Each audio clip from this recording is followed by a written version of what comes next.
Long before Mother Teresa's helicopter touched down at about 11:20 this morning, the crowds were gathering here at Knock. Among all of you who have made this pilgrimage to Knock this afternoon, we are privileged to have with us as a special guest at this Mass a pilgrim who has come from afar, a woman whose worldwide symbol for goodness and holiness.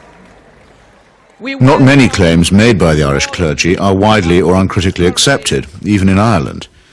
But the saintliness of an Albanian nun named Agnes Boyaciu is a proposition that's accepted by many who are not even believers. Mother Teresa herself receives extravagant adulation as no more than her due. Of all the women in recent history, no one has captured the public imagination like Teresa of Calcutta. I'm not being facetious, and I'm certainly making no comparison when I say that no woman has made such an impact here since Our Lady herself appeared in 1879. So how did this auction of hyperbole and credulity get started?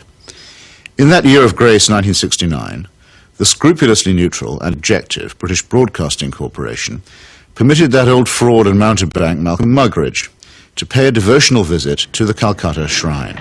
Mother Teresa, when after I met you in London, really the only thing I wanted to do is to come and see you in your work here, and now I've seen it. And of course it's a shining light. Himself arrogant, almost to the point of humility, Muggeridge became persuaded that he and his team had become the divinely appointed instruments of what he claimed was the first television miracle. During Something Beautiful from God, there was an episode where we were taken to a building that Mother Teresa called the House of the Dying, and Peter Schaefer, the director, said, well, it's very dark in here, do you think we can get anything? And we had just taken delivery at the BBC of some new film made by Kodak, which we hadn't had time to test before we left, so I said to Peter, well, let's have a go. So we shot it. And when we got back, several weeks later, a month or two later, we're sitting in the Rushes Theatre at Ealing Studios, and eventually up came the shots of the House of the Dying. And it was surprising. You could see every detail. And I said, that's amazing, that's extraordinary. And I was going to go on to say, 3 cheers for Kodak. I didn't get a chance to say that though, because Malcolm, sitting in the front row, spun round and said, it's divine light. It's Mother Teresa. You'll find that it's divine light, old boy.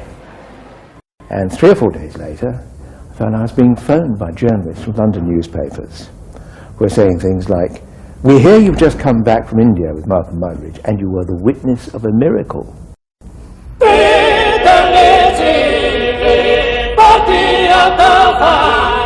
And a star was born. This profane marriage between tawdry media hype and medieval superstition gave birth to an icon which few have since had the poor taste to question. It's like you're actually seeing a living saint. Give a man a reputation as an early riser, said Mark Twain, and that man can sleep till noon. How does the reputation of Holy Mother Teresa look if, just for a moment, we switch off Malcolm Muggeridge's kindly light?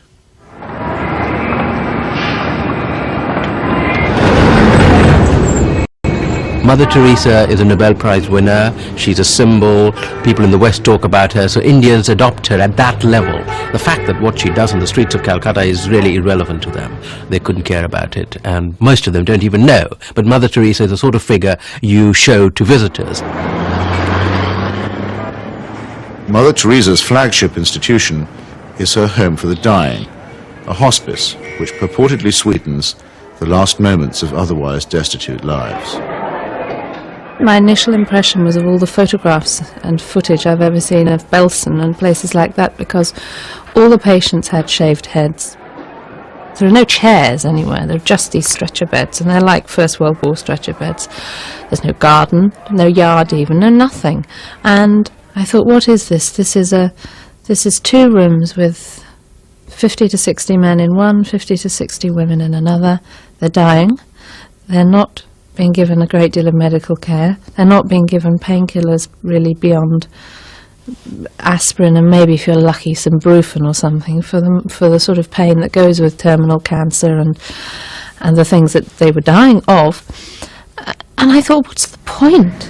Right from the very beginning, I wanted to serve the poor purely for the love of God and to give them what the rich people get with money. I wanted to give to the poor for the love of God. They didn't have enough drips. The needles they used and reused over and over and over, and you would see some of the nuns rinsing needles under the cold water tap. And I asked one of them why she was doing it. And she said, well, to clean it. And I said, yes, but why are you not sterilizing it? Why are you not boiling water and sterilizing your needles? She says, there's no point. There's no time. Mother Teresa's cult of death and suffering depends for its effect on the most vulnerable and helpless, abandoned babies, say, or the terminally ill, who supply the occasions for charity and the raw material for demonstrations of compassion.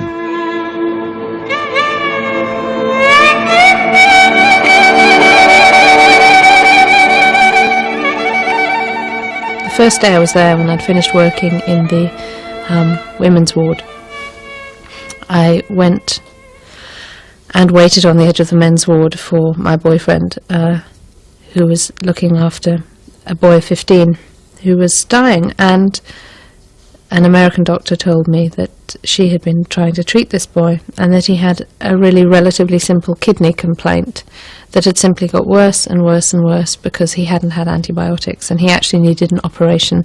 I don't recall what the problem was. She did tell me.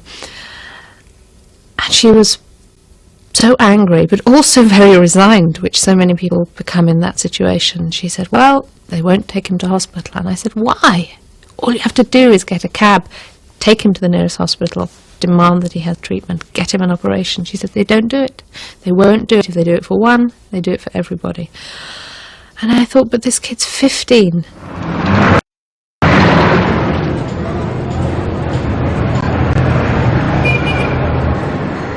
I ventured on my own pilgrimage to the missionaries of charity in Calcutta in early 1980. Who could fail to be touched by the work of the orphanage? Not I, though I did find myself a little put off by the mission's motto, he that loveth correction, loveth knowledge. Bit of a workhouse ring to that, perhaps. But it was Mother Teresa herself who completed the wreckage of the effect. As we stood by the tiny cots, she turned and said, this is how we fight abortion and contraception in Calcutta. Now, it might be argued that a campaign against family planning is low on the list of Calcutta's many pressing needs. But as a leading member of the Pope's fundamentalist tendency on matters of sex and procreation, Mother Teresa has made this single issue into her global crusade. The greatest destroyer of peace today is the cry of the innocent, unborn child. If a mother can murder her own child in her own womb, what is left for you and for me to kill each other? Tenderness about the unborn is an emotion that I share myself. But tenderness about the unborn also becomes an overtly political matter when it's preached by a presumable virgin who also campaigns against birth control. Let us promise Our Lady, who loves Ireland so much, that we will never allow in this country a single abortion.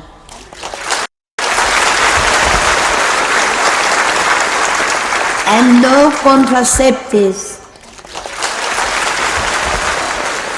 Mother Teresa has no politics, so she maintains, and so many people believe. But when she came to London in 1988, ostensibly as an advocate for the homeless, she bent the ear of the Iron Lady, and sought to steer her to the support of a bill limiting abortion. The sponsors of that bill, who arranged the meeting, were in no doubt that her intervention was political. She's not a party political figure, but she's a political figure in the sense that, A, she is part of what may be called the Catholic agenda, the broader Christian right agenda, and the Catholic Church has been following what has generally been considered a hard-line approach under the present Pope. Now, she's part of that agenda, and that is fairly political agenda. I mean, you know, no abortion, opposition to birth control, ideas like that are fairly, you could say they would be contested in the political arena. And the second factor is that she is also part, if you like, of the Western agenda, where the West is still part of the third world. The rich world has a poor conscience. It wants, in fact it needs, to think that someone, somewhere, is doing something about the third world. And the Mother Teresa myth ministers to this desire. Here is a Western woman who has forsaken her life, albeit whatever life she might have had in Albania, you know, for sacrifice herself for the people of the third world. It makes the West feel better, you know. This is one of us again, once again rescuing the third world. Raising the roof. Yes, raising the roof. He's got his rations. Yes, he's got it, he's cleaning it. And then pecho shop. In the subliminal appeal that she generates, there is something of the mission to the heathen, something of the old colonial outpost, and something of Florence Nightingale. While in the silent and abject demeanour of her patients, there is something of the deserving poor. The Great White Hope, in this iconography, takes on the big black hole. And the rewards are by no means all in heaven.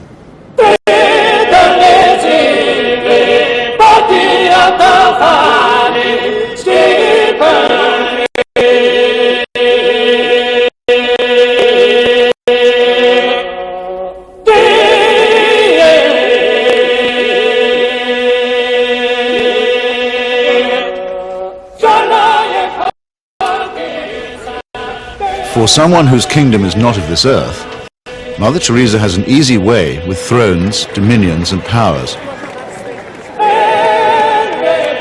Why do the rulers of this sinful and selfish world find her so awfully congenial? Is it because she returns the compliment?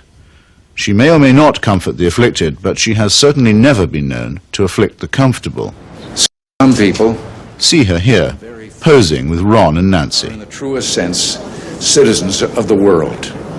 Mother Teresa is. The very hand that bestowed the Medal of Freedom on Mother Teresa armed and paid the death squads of Central America.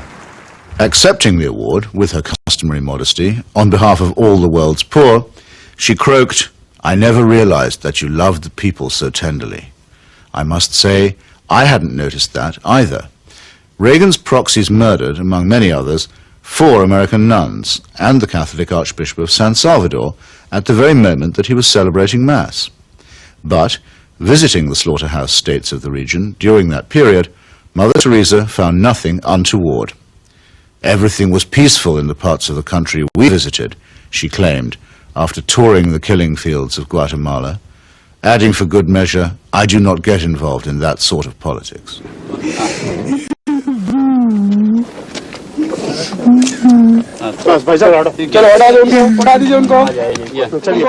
In 1984, a ghastly chemical spill from the Union Carbide plant in the Indian town of Bhopal took 2,500 lives and poisoned thousands more.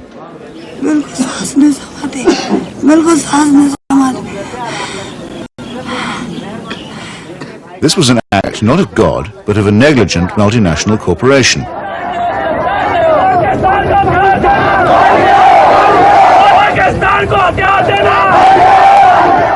Mother Teresa's advice to the angry victims? Forgive. Forgive.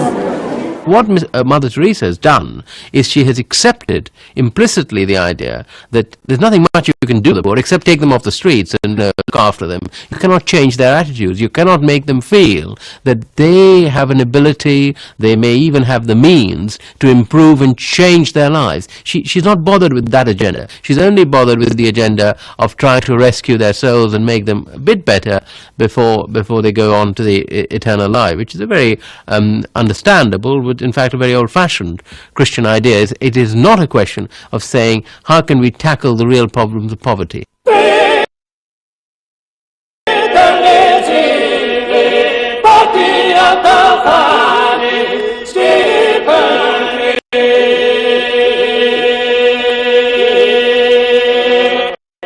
Like most people who claim to be apolitical, Mother Teresa is in practice and in theory an ally of the status quo, and when the status quo is threatened, a trusted ally of the conservative forces. This places her in bold contrast to those, even among the religious, who have rejected the fatalistic and submissive conclusions about poverty that are promulgated by Catholic traditionalists like her. With our hands, with our life, with our love, we ask justice, we ask freedom, and we take justice, because the justice is not like a gift which they gave. No, liberty, freedom, they don't give that. We have to take that. And in fact, we go through the streets and we took our liberty, we took our freedom, asking for justice. The Roman Catholic hierarchy has never forgiven Father Aristide, the legally elected president of Haiti, whom it regards as a base heretic. For his efforts to chase the moneylenders from the temple, he was banished from his order and forbidden to serve Mass. To the very last, the Vatican was the only foreign power to recognize the military junta that misruled Haiti. And the ground for this, too, was prepared by Mother Teresa. In 1980, she visited the island and accepted the Haitian Legion of Honor Award from Baby Doc Duvalier. She found much to praise in his corrupt, dynastic regime, telling astonished reporters that she had, quote, never seen the poor people being so familiar with their head of state as they were with the Duvaliers. It was a beautiful lesson for me, she simpered. I've learned something from it. The Haitian people, indeed, could not wait to get close to the Duvaliers, who in their turn moved forever to the French Riviera.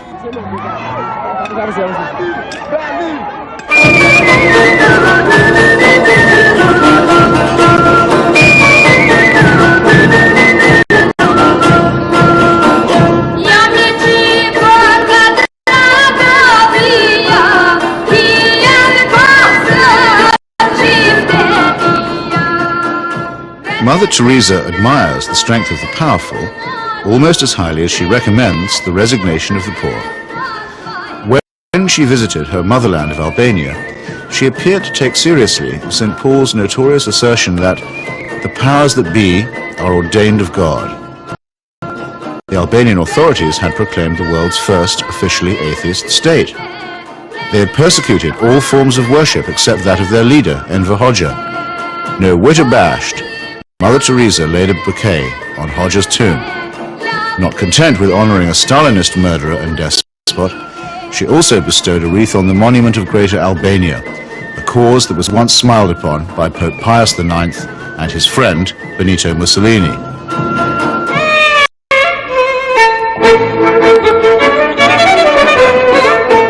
Albania is, for secular reasons, quite rich in orphans, so there was ample scope for an orphanage specialist to praise the institutions of the regime while keeping silent about its victims.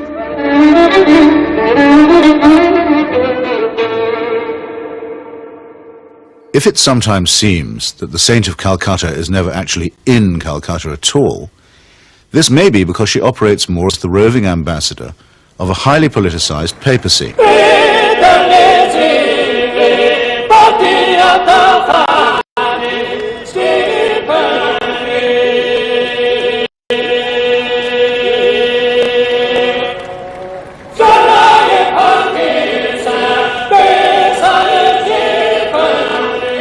Vatican foreign policy has taken her from the shores of Lebanon, where the Roman Catholic militia perpetrated the mass murder at the Sabra and Shatila camps, to Nicaragua, where the Cardinal was the patron of the Contras, to Armenia, where she helped Mother Church gain a foothold in the Soviet Union. In return, the present Pope is known to have placed her on the fast track for canonization.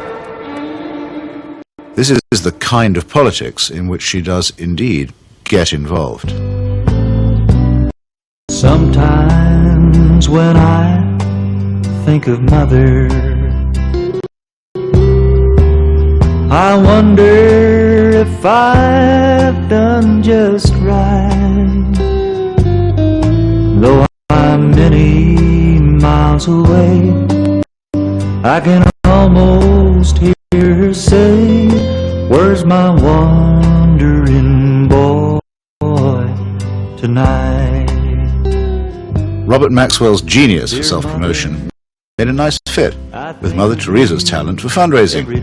It became hard to decide which of the two was using which, or was it both? Ever since In the United States, Mother Teresa accepted well over $1 million from Mr. Charles Keating, a right-wing Catholic fundamentalist and anti-pornography crusader who was also a California savings and loan tycoon. Mr. Keating's problem was that he was using other people's money.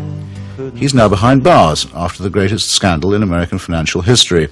But while he was flying high, Mother Teresa flew right along with him. She got the use of his private plane.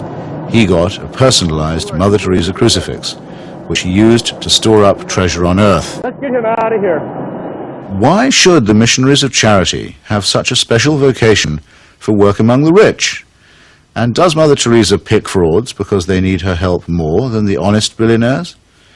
It's not a question that she's ever answered, but then, in the prevailing atmosphere of piety and adoration, it's not a question that she's ever been asked.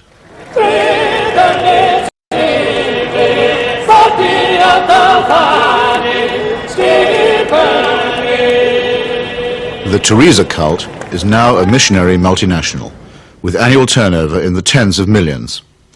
If concentrated in Calcutta, that could certainly support a large hospital, and perhaps even make a noticeable difference. But Mother Teresa has chosen instead to spread her franchise very thinly. To her, the convent and the catechism matter more than the clinic. Now we are in 105 countries and we have 500 convents all around the world, without counting India. Beautiful.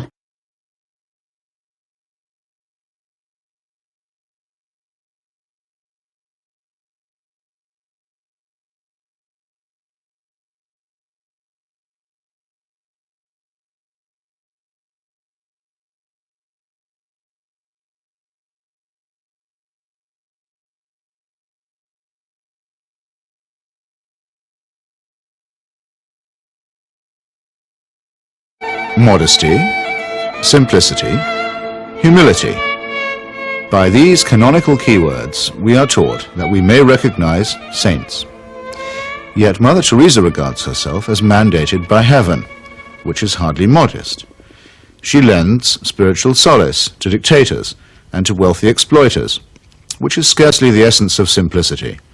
And she preaches surrender and prostration to the poor, which a truly humble person would barely have the nerve to do.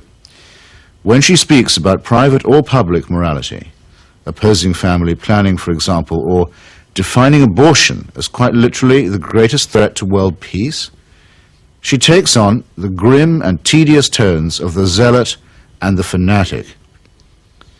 In a godless and cynical age, it may be inevitable that people will seek to praise the self-effacing, the altruistic, and the pure in heart. But only a complete collapse of our critical faculties can explain the illusion that such a person is manifested in the shape of a demagogue, an obscurantist, and a servant of earthly powers.